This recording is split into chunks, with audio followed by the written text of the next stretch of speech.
오늘은 믿음의 자손 요셉에 대해서 말씀을 드리려고 합니다. 요셉의 일생을 돌아보면은 예수님의 삶과 너무나 흡사한 부분들이 많이 있습니다.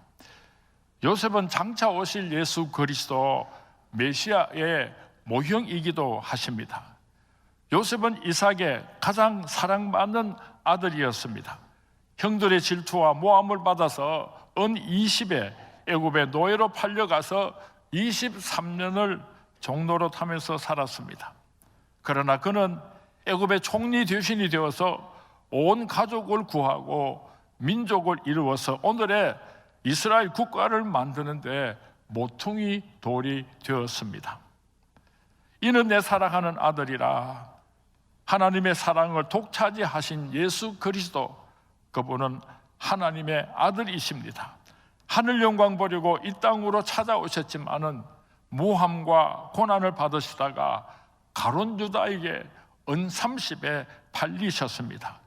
십자가에 못 박혀 죽으시고 무덤으로 내려가셨지만은 죽은 자 가운데서 사흘 만에 부활 승천하심으로 온 인류를 구원하시고 하나님 나라를 건설하는 모퉁이 돌이 되셨습니다.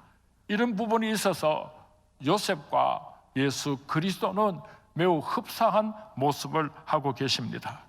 요셉의 일생을 이해하기 위해서는 제일 먼저 요셉의 꿈에 대해서 알아야 합니다. 요셉은 두 번 꿈을 꾸었는데 창세기 37장 7절과 9절 말씀에 그 내용을 기록하고 있습니다. 우리가 밭에서 곡식단을 묶더니 내 단은 일어서고 당신들의 단은 내 단을 둘러서서 절하더이다. 내가 또 꿈을 꾼즉 해와 달과 11별이 내게 절하더이다 하니라. 17살 어린 소년이 꿈을 꾸었습니다. 청컨대 나의 꾼 꿈 이야기를 들으소서. 자기가 꾼 꿈에 대하여서 가족들에게 이야기하였을 때에 형들은 시기하고 질투했습니다. 그러나 아버지는 이 아이가 보통 아이가 아니구나, 하나님께서 우리 집 안에 귀한 인물을 선물로 주셨구나 마음에 두었다고 성경 말씀에 기록하고 있습니다. 여러분 가정에 살아가는 아들, 딸들이, 여러분 가정에 살아가는 손녀, 손자들이 꿈 이야기를 하거든 싱겁은 소리 하지 마라.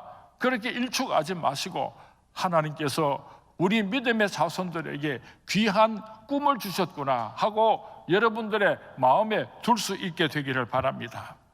옛 어른들의 말씀에 될성 싶은 나무는 떡잎부터 알아본다는 말이 있습니다. 떡잎부터 알아본다는 이 말은 얼굴이 잘생겼다, 키가 크다 이런 뜻이 아닙니다. 그 말 속에, 그 생각 속에, 그 가슴 속에, 그 머리 속에 들어있는 것을 보니까 이놈은 기대해 볼 만한 가치가 있는 놈이구나, 이런 뜻을 가지고 있는 것입니다. 모세가 위대한 것은 바로 어머니 요게벳의 교육 때문이었습니다. 자식이 그만한 아들이라는 소리를 하지 못하고 눈물로 젖을 먹이면서도 얘야 너는 애굽 사람이 아니란다, 히브리 사람이란다. 너는 애굽의 이방신을 섬기는 이방 사람이 아니라 너는 여호와 하나님의 백성 히브리 사람이란다. 이 어머니의 교육으로 인하여서 모세는 이스라엘의 위대한 영도자가 될 수 있었던 것입니다. 흑후한 날 가정에서 자녀들에게 돈 이야기나 하고 공부해라 이런 이야기만 해가지고 어떻게 위대한 하나님의 사람을, 요셉과 같은 사람들을 우리 가정에서 길러낼 수가 있겠습니까? 꿈은 어린 아이들의 전유물이 아닙니다. 누구든지 꿈을 꿀 수가 있습니다. 나이가 많아도 얼마든지 꿈을 꿀 수가 있는 것입니다. 2020년도를 시작하면서 꿈이 있는 사람하고 꿈이 없는 사람하고는 천장지 차이가 있는 것입니다. 꿈이 있어야지 기도하게 되고, 꿈이 있어야지 계획을 세우게 되고, 꿈이 있어야지 열심히 일하고, 꿈이 있어야 많은 열매를 맺게 되는 것입니다. 꿈이 없는 사람이 있다면 이미 그 사람은 죽은 사람입니다. 꿈이 없는 교회가 있다고 한다면 이미 그 교회는 생명력을 잃은 교회인 것입니다. 병원에서 의사 선생님이 제게 이런 말씀을 해 주었어요. 환자를 치료할 때에 살고자 하는 꿈을 가지고 있는 사람은 얼마든지 난치병이라도 고칠 수가 있는데, 살고자 하는 의욕이 없는 사람, 꿈이 없는 사람은 아무리 의술이 좋아도 그 사람은 고칠 수가 없다는 말을 하신 것을 들은 적이 있습니다. 사랑하는 선문의 성도님들이요, 꿈을 가질 수 있게 되기를 주님의 이름으로 축원을 드립니다. 여러분의 가정에 살아가는 자손들이, 아들, 딸들이 꿈을 가지고 살아갈 수 있게 되기를 주님의 이름으로 축원을 드립니다. 어린 요셉이가 꿈을 가지고 있었기 때문에 그 모진 고난들을 다 극복하고 승리할 수가 있었던 것입니다. 꿈쟁이 요셉에게 그가 가진 것이 무엇입니까? 아무것도 없었습니다. 꿈밖에 없었습니다. 마음에 꿈을 품고 살았기 때문에 억울한 감옥에 들어갈 때도 절망하지 않았습니다. 마음에 꿈을 품고 살았기 때문에 감옥 속에서도 요셉은 결단코 낙심하거나 절망하지 않았던 것입니다. 어떠한 환경 속에서도 그에게 꿈이 있었기 때문에 하나님께서 약속하신 그 꿈을 붙잡고 승리할 수가 있었던 것입니다. 꿈이 있었기 때문에 요셉은 그 어떤 유혹도 물리치고 승리할 수가 있었던 것입니다. 17살 어린 나이로 애굽의 노예에 팔려온 요셉, 애굽의 바로왕의 시위대장 보디발 집에 노예로 팔려갔는데 하나님의 은혜로 보디발의 집에서 총무가 되었습니다. 집안의 모든 재산들을 총책임지고 돌보는 총무가 되었습니다. 그리고 약 10년 지나서 그의 나이가 27살이 되었을 때에 보디발의 아내가 눈짓을 해왔습니다. 창세기 39장 6절 말씀에 보면은 요셉은 용모가 뛰어나고 아름다웠더라고 기록하고 있습니다. 요셉이 눈부시도록 멋있었습니다. 수많은 노예들 가운데 요셉은 탁월했습니다. 그랬더니 보디발의 아내가 유혹을 하기 시작했던 것입니다. 그 당시 애굽은 성적으로 타락했기 때문에 귀족 부인들이 노예 가운데서 아주 출중하게 마음에 드는 놈이 있으면 성놀이개감으로 가지고 놀다가 실적이 나면 버려도 되는 것이 그 당시의 풍습이었습니다. 보디발의 아내가 어떻게 유혹해가지고 왔는가? 반복적으로 유혹을 했습니다. 한 번, 두 번으로 끝이는 것이 아니라 계속해서 유혹해 왔습니다. 7절 말씀에 보면은 동침을 청하더니, 10절 말씀에는 여인이 날마다 요셉에게 청하였으나 12절 말씀에 그 여인이 그 옷을 잡고 이르되 나와 동침하자. 지독하죠. 마귀의 유혹 가운데 가장 무서운 전략이 있다고 한다면 그것은 계속적으로 집요하게 반복적으로 우리를 유혹한다고 하는 것입니다. 옛말에 10번 찍어 넘어가지 않는 나무가 없다는 말이 있습니다. 계속적으로 나하고 즐기자, 나하고 잠을 자자, 내가 너를 행복하게 해주겠다, 자꾸만 유혹을 했던 것입니다. 아담과 하와가 선악을 알게 하는 나무를 따먹은 것도 사탄 마귀가 계속적으로 유혹하기 때문에 그만 넘어지고 말았던 것입니다. 오늘 반복되는 사탄의 유혹을 받고 계신 분이 있다면 물리칠 수 있게 되기를 주님의 이름으로 부탁을 드립니다. 어떤 유혹인가 하면은 무시할 수 없는 유혹이었습니다. 자기 목숨을 소나기에 쥐고 죽일 수도 있고 살릴 수 있는 막강한 힘을 가지고 있는 여인이 오늘 유혹을 해오고 있는 것입니다. 만약에 이 유혹을 거절하였다가 미움을 받게 되면 죽임을 당할 수 있는 사람으로부터 오는 유혹이었습니다. 그 당시에 노예가 자기 마음에 들지 않으면 가죽 채찍을 가지고 죽도록 두들겨 패서 죽으면 쓰레기통에 버려도 그것은 살인죄가 아니었습니다. 노예에게 무슨 인권이 있었겠습니까? 죽일 수도 있고 살릴 수도 있는 이 여자가 요셉을 집요하게 유혹해 왔던 것입니다. 이제 겨우 살만한 데에 유혹이 찾아왔습니다. 노예 신분에서 이제 겨우 주인에게 인정을 받아서 그 집에 총무가 되었습니다. 이제는 형편이 좀 좋아졌습니다. 이제는 좀 살만하게 생겼습니다. 바로 그런 때에 불같은 유혹이 찾아왔던 것입니다. 이 유혹을 물리치고 나면은 어쩌면은 과거로 지긋지긋한 가난으로 돌아갈 수밖에 없을지도 모릅니다. 바로 그런 때에 무시무시한 유혹이 찾아왔고 거절하는 것이 쉽지 않았을 것입니다. 고독하고 외로울 때에 찾아온 유혹이었습니다. 타향에서 홀홀단신 노예로 살아간다고 하는 것은 얼마나 힘들고 어려웠겠습니까? 누가 붙들어줄 사람이 있었겠습니까? 젊디 젊은 27살 청년 요셉이 외로울 때, 고독할 때 찾아온 유혹이었습니다. 우리가 건강하면은 쉽게 감기에 걸리지 않지만은 우리 몸이 연약해지고 나면은 금방 감기에 걸리는 것처럼 오늘 요셉이 일생에 가장 힘들고 어려운 지경에 놓여 있을 때 찾아온 유혹이었기 때문에 이 유혹을 물리친다고 하는 것은 쉽지가 않았을 것입니다. 오늘 경제적으로나 오늘 여러분의 육체적으로나 여러 가지로 힘들고 어려운 가운데 계신 분들은 사탄 마귀가 공격해 오려고 호시탐탐 노리고 있다는 것을 기억하시고 조심할 수 있기를 바랍니다. 어떤 유혹이었는가 하면은 아무도 모르는 유혹이었습니다. 누가 본다고 한다면은 그것이 탄로나는 것이 겁이 나서 피해갈 수 있을는지도 모르지만은 오늘 이 방 안에는 요셉과 보디발의 아내 두 사람밖에 없었습니다. 우리 서로 재미있게 즐기자. 아무도 보는 사람이 없다. 속삭이는 유혹이었습니다. 어떻게 청년 요셉이 이 불같은 역정을 극복하고 승리할 수가 있었는가? 오늘 본문 9절 말씀에 보면은 그런즉 내가 어찌 이 큰 악을 행하여 하나님께 죄를 지으리까? 이 세상에 아무도 보는 사람이 없지만은 하나님께서 내려다보고 계시는데 어떻게 내가 감히 하나님 앞에서 범죄할 수가 있겠사옵나이까? 하나님 전전사상을 요셉은 가지고 있었던 것입니다.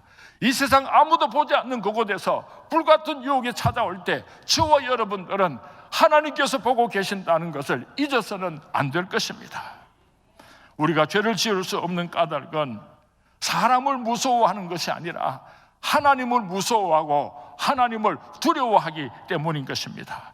요셉이 불같은 유혹을 어떻게 물리쳤는가를 성경 말씀에 자세하게 기록하고 있습니다.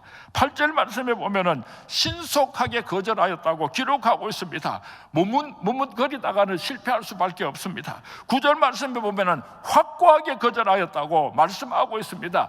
애매모호한 태도는 사탄 마귀에게 흠을 허락하고 마는 것입니다. 10절 말씀에 보면은 여인이 날마다 요셉에게 청하였으나 요셉이 듣지 아니하여 동침하지 아니할 뿐더러 함께 있지도 아니하니라. 함께 있지도 아니하니라. 불같은 역경이 찾아올 때에 함께 있지 아니하시기를 주님의 이름으로 부탁을 드립니다. 아주 옛날에 유행하는 재미있는 이야기가 있었습니다.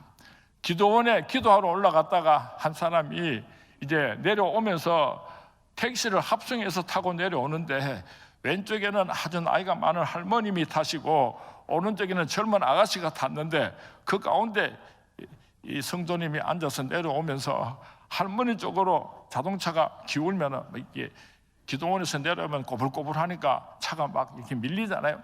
할머니 쪽으로 밀리면은요 시험에 들지 말게 하옵시고 이러고 아가씨 쪽으로 기울면은 뜻대로 하옵소서. 시험에 들지 말게 하옵시고 뜻대로 하옵소서. 함께 있지 아니하니라. 불같은 역경이 찾아올 때 그곳에 계시지 말고 도망쳐야지 돼요. 12절 말씀에 보면은 결사적으로 물리치고 도망쳤다고 성경 말씀에 기록하고 있습니다. 사탄아 물러갈지어다 담대하게 선언하고 그 자리를 도망치는 우리 성문의 모든 성도님들이 될 수 있기를 주님의 이름으로 축원을 드립니다. 꿈쟁이 요셉이 하나님의 위대한 사람으로 축복을 받은 것은 우연이 아닌 것입니다. 불같은 육경이 찾아왔을 때에 요셉처럼 신속하게 분명하게 아니요 하고 거절할 줄 알고 유혹으로부터 도망치시기를 주님의 이름으로 축원을 드립니다. 내가 어찌 하나님께 득죄하리요? 하나님께서 보고 계시는데 하나님 앞에서 어떻게 내가 죄를 지으리요? 하나님께서 보고 계신다는 하나님 존전사상을 가지고 오늘 불같은 유혹을 물리치고 승리할 수 있게 되기를 주님의 이름으로 축원을 드립니다. 우리가 이 세상을 살아가는 동안에 성적인 유혹만이 있는 것이 아닙니다. 얼마나 많은 유혹들이 우리를 찾아오고 있습니까? 그 모든 유혹들을 물리치시고 승리하시는 우리 성문의 모든 성도님들이 될 수 있기를 주님의 이름으로 부탁을 드립니다. 제가 이렇게 설교 말씀을 드리니까 이미 유혹에 빠져버린 사람이 이 자리에 있습니까? 돌아설 수 있게 되기를 바랍니다. 아직 늦지 않았습니다. 죄악의 길에서 돌아서시기 바랍니다. 멸망의 길에서 돌아서시기를 주님의 이름으로 부탁을 드립니다. 우리가 잘 알고 있는 성자 어거스틴, 그분도 한때는 많이 결하고는 이단에 빠져서 주색 잡기로 살아가던 때가 있었습니다. 그의 어머니 모니카의 기도로 회개하고 돌아와서 성자 어거스틴이 되어서 참회록이라고 하는 귀한 책을 썼습니다. 이 참회록이라고 하는 책 속에 보면은 어린 시절에 어거스틴의 어떻게 이 세상을 살아갔는지, 청년 시절에는 어떻게 살아갔는지, 어떻게 하다가 이단에 빠져서 주색 잡기에 빠지게 되었는지, 어떻게 회개하고 하나님의 사람으로 다시 쓰임받게 되었는지를 자세하게 기록하고 있는데, 이 참회록은 성경책 다음으로 많은 사람들에게 읽혀지고 있는 책입니다. 우리 선문의 성도님들이 이 참회록을 꼭 한번 읽어보았으면 좋겠고, 여러분의 자손들에게 이 참회록을 꼭 선물로 주어서 읽어볼 수 있도록 했으면 좋겠습니다. 요셉의 생애를 살펴보면은 요셉은 참 좋은 자식이었습니다. 참 좋은 아들이었습니다. 사람은 대체로 너무 고생스러우면은 내가 너무 힘들고 어렵기 때문에 부모님을 돌볼 겨를이 없습니다. 대단히 죄송합니다. 그렇게 말하기도 합니다. 그런가 하면 또 어떤 사람은 너무 큰 일을 하기 때문에, 너무 중요한 일을 하기 때문에 나는 바빠서 부모님을 돌보지를 못합니다. 대단히 죄송합니다. 그렇게 핑계를 대는 경우가 있습니다. 그러나 요셉은 그렇지 않았습니다. 얼마나 고생스러웠습니까? 또 얼마나 영광스러웠습니까? 얼마나 큰 일을 했습니까? 얼마나 존귀한 일을 했습니까? 그러나 요셉은 그 어떤 경우라도 부모님을 섬기는 좋은 아들이었습니다. 창세기 45장 3절 말씀에 보면은 요셉이 그 형들에게 이르되 나는 요셉이라 내 아버지께서 아직 살아 계시나이까? 23년 동안 못 뵌 아버님 지금도 살아 계십니까? 이 말 속에는 아버님을 그리워하는, 아버님을 보고 싶어하는 애틋한 마음을 담고 있는 것입니다. 당시 애굽을 말한다면은 세계 최고의 문명 국가였습니다. 그 당시 세계에서 가장 부강한 나라였습니다. 요셉은 애굽의 총리 대신으로서 그 몸에는 화려한 의복을 걸치고 당당한 지위와 부귀영화를 누리던 사람이었습니다. 그런가 하면은 그 앞에 나타난 야곱이는 참으로 무식한 사람, 보잘것없는 천박한 유목민이었습니다. 볼 모양이 없는 초라한 천민 야곱과 화려하고 고귀한 애굽의 총리 요셉 두 사람을 한번 비교해 보시기 바랍니다. 그래도 아버지는 아버지고 아들은 아들이었던 것입니다. 거지라도 아버님은 아버님이고 대통령이라도 아들이면 아들인 것입니다. 아버지 야곱은 아들 요셉에게 공부를 제대로 시켜주지를 못했습니다. 유산을 많이 물려주지도 못했습니다. 그러나 불평하거나 원망하지 않았습니다. 오직 나를 낳아주신 분이라고 하는 한 가지 이유 때문에 요셉이는 그 아버지에게 극진한 효도를 바쳤던 것입니다. 주름살이 지고 백발이 성성하여 볼 모양이 없을지라도 이분은 나를 낳아주신 나의 아버님이십니다. 바로왕 앞에서 당당히 자기 아버지를 소개하고 자랑스럽게 여겼던 요셉을 우리가 본받았으면 좋겠습니다. 야곱의 장례식에서 보여준 요셉의 효성이 얼마나 지극하였는지 모릅니다. 야곱은 세상을 떠날 무렵에 사랑하는 요셉을 불러놓고 이렇게 유언을 했습니다. 요셉아, 나를 애굽 땅에 묻지 말고 막벨라 굴이 있는 가나안 땅에 묻어다오.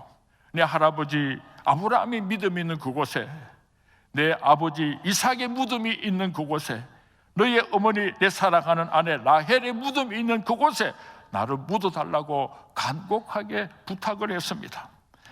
10리길, 20리길이 아니었습니다. 하루 이틀 만에 갈 수 있는 거리도 아니었습니다. 멀고 먼 길이었습니다. 그러나 요셉은 그의 아버지의 유언에 따라서 장엄하게 온갖 정성을 다 바쳐서 장례를 치루었습니다. 창세기 50장 3절 말씀에 보면은 아버지의 몸에 향재료를 넣는데 40일이 걸렸다고 기록하고 있습니다. 70일을 호곡한 다음에 장엄한 장례식을 거행하였다고 성경 말씀에 기록하고 있습니다. 요셉의 형들, 요셉에게 얼마나 몹쓸 짓을 했습니까? 요셉을 애굽의 상인들에게 노예로 팔아먹었던 형들입니다. 야곱이 죽자 형들은 요셉 앞에 엎드려서 벌벌 떨었습니다. 아버지가 살아 계실 때는 설마 요셉이 우리에게 복수를 못하지만은 이제 아버지께서 돌아가셨으니까 저 요셉이 우리를 반드시 죽일 것이라고 생각을 하고, 당신은 우리의 주인입니다. 우리는 당신의 종입니다. 부디 살려주십시오. 액을 복골하고 간청했지만은 형님들 두려워하지 마소서. 내가 어찌 하나님을 대신하리이까? 내가 당신들과 당신들의 자녀를 기르리이다 하고 도리어 간곡한 말로 위로하였다고 창세기 50장 19절에서 21절 말씀에 기록하고 있습니다. 요셉은 복수 대신에 사랑을 베품으로 부모님에게 아름다운 효도를 바쳤던 사람입니다. 찢어 죽이고 싶을 만치 괘씸한 형들이었지만은 도리어 큰 사랑을 베품으로 그의 부모님들에게 말할 수 없는 효도를 했던 사람입니다. 한 가정에서 한 자식이 잘 되면은 그 자식은 온 집안을 돌보아 주어야 할 책임이 있습니다. 그것이 힘없고 늙으신 부모님의 바람인 것입니다. 여러분 가정에 어느 혹시 힘들고 어렵게 살아가는 형제들이 있습니까? 섭섭한 것 다 잊어버리시고 사랑으로 형제 자매들을 잘 돌보시는 우리 귀한 믿음의 요셉과 같은 그런 성도님들이 될 수 있기를 주님의 이름으로 부탁을 드립니다. 우리가 매일처럼 쓰레기를 비닐봉지에 모아서 큰 쓰레기통에 버리는 것처럼 매일처럼 좋지 못한 기억들, 매일처럼 분하고 억울하고 속상한 일들은 쓰레기통에 집어넣어서 던져버리는 것입니다. 무엇이 그것이 그렇게 좋은 것이라고 힘들고 어렵고 속상했던 일들을 차곡차곡 쌓아놓고 살아가고 있습니까? 이제 말씀을 맺으려고 합니다. 야곱이 좋은 믿음의 조상이었다고 한다면 요셉은 정말 좋은 믿음의 아들이었습니다. 사도 바울이 믿음의 아들 디모데를 보고 이는 내 속에 있는 거짓이 없는 믿음이 있음을 생각함이라. 이 믿음은 먼저 내 외조모 로이스와 내 어머니 유니게 속에 있더니 내 속에서도 있는 줄을 확신하노라. 디모데의 아름다운 믿음을 보고 네가 이 귀한 믿음을 가지게 된 것은 네 외조모 로이스와 내 어머니 유니게의 믿음이 너에게 유전이 되어서 네가 이렇게 좋은 믿음을 가지고 있는 것이라고 사도 바울은 디모데를 칭찬했습니다. 요셉의 믿음은 저절로 이루어진 것이 아닙니다. 정조 할아버지 아브라함의 믿음이, 할아버지 이삭의 믿음이, 그의 아버지 야곱의 믿음이 있었기 때문에 마침내 요셉의 이 아름다운 믿음이 탄생하게 된 것입니다. 여러분들이 좋은 믿음의 조상들이 되셔서 여러분의 자손들 가운데 요셉 같은 위대한 하나님의 사람들이 쏟아져 나올 수 있게 되기를 주님의 이름으로 축원을 드립니다.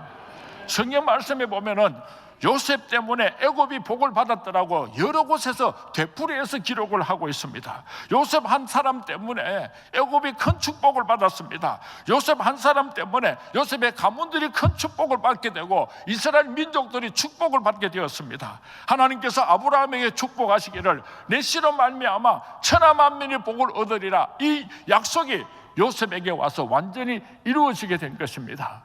여러분들이 좋은 믿음의 조상이 되어서 여러분의 자손을 통하여서 하나님의 크신 축복이 이 땅이 충만할 수 있게 되기를 주님의 이름으로 축원을 드립니다. 주님의 이름으로 축원을 드립니다.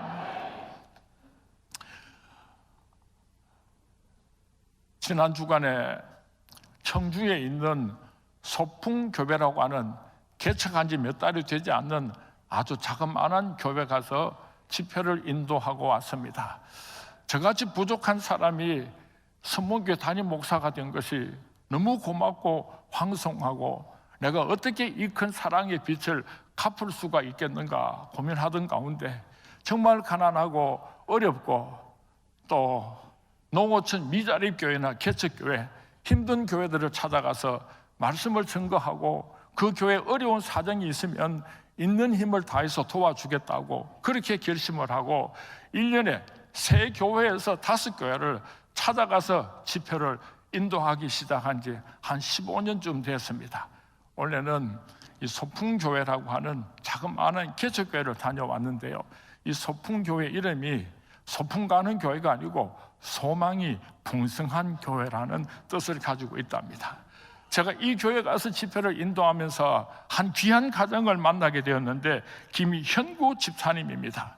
이 김현구 집사님은 앞을 보지를 못하세요. 그리고 외소증 장애를 가지고 있는데 우리들 말로 하면은 난쟁이십니다. 키가 아주 자그마해요. 그리고 결혼을 했는데 그 부인도 또 난쟁이입니다. 그렇게 두 사람이 결혼해서 지금 나이가 73세이신데 얼마나 힘들고 어려운 세월을 살았겠습니까? 지금도 장애인이면은 살아가기가 어렵지만은 73세니까요. 한 4, 50년 전에 얼마나 힘들고 어려운 삶을 살았겠습니까? 그런데요, 천사와 같아요. 천사와 같아요. 얼마나 찬송을 잘 부르시고 얼마나 피아노를 잘 치시고 또 한 번씩 간증을 하시면요, 얼마나 많은 사람들에게 큰 은혜를 끼치는지 모릅니다. 김현구 집사님께서 결혼을 하고 딸을 하나 낳았는데 김은혜 집사님입니다. 김은혜 집사님은 그 교회 지금 피아노를 반주하고 있는데 음악을 전공하고 지금 피아노 학원을 운영하고 계시는데 또 딸을 둘을 낳았는데 은유리와 은서 두 딸이 아주 이쁘게 잘 자라고 있는데요. 소풍교회에서 예배를 드릴 때에 찬송 인도할 때 마이크를 잡고 앞에 나와서 찬송 인도를 두 자매가 한다고 합니다. 얼마나 찬양을 잘하는지 몰라요.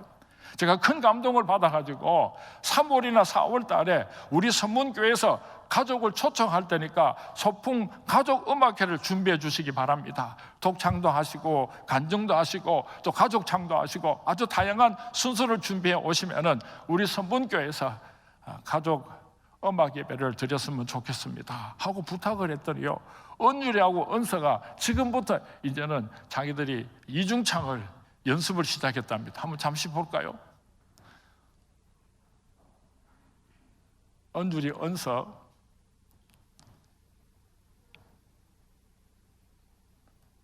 얼마나 찬양을 잘하는지요. 한번 생각해 보세요.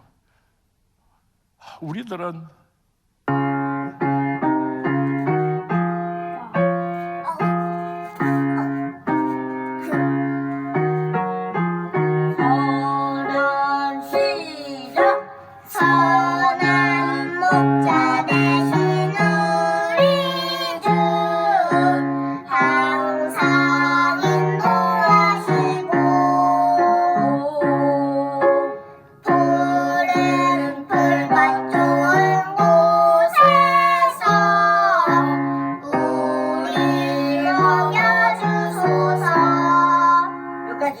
여기까지랍니다. 할아버지가 피아노를 치면서 한마디 한마디 소녀들에게 찬양을 가르치고 있습니다. 우리 김현구 집사님께서 얼마나 찬양을 잘하시고 얼마나 피아노를 잘 치시는지 잠깐 보도록 하겠습니다.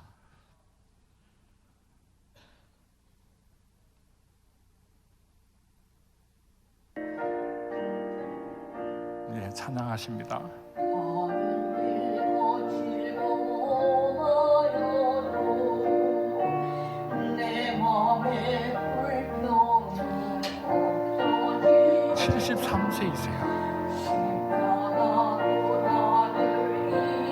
반주는 따님이신 김은혜 집사님이 하고 있습니다.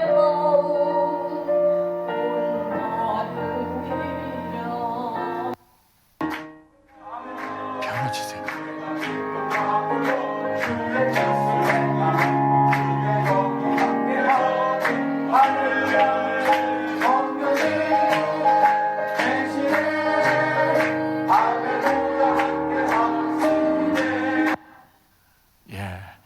우리 저 김현구 집사님과 우리 가정을 나 자신을 비교하면은 우리가 얼마든지 더 신앙생활 잘할 수 있지 않습니까? 3대가 한 집에서 살아요. 그 손녀 둘이가 할아버지를 얼마나 존경하고 얼마나 잘 섬기는지 몰라요. 김현구 집사님 한 분의 그 아름다운 신앙으로 인해서 한 가족이 작은 천국을 이루고 하나님께 큰 영광을 올리는 모습을 보고 돌아왔습니다.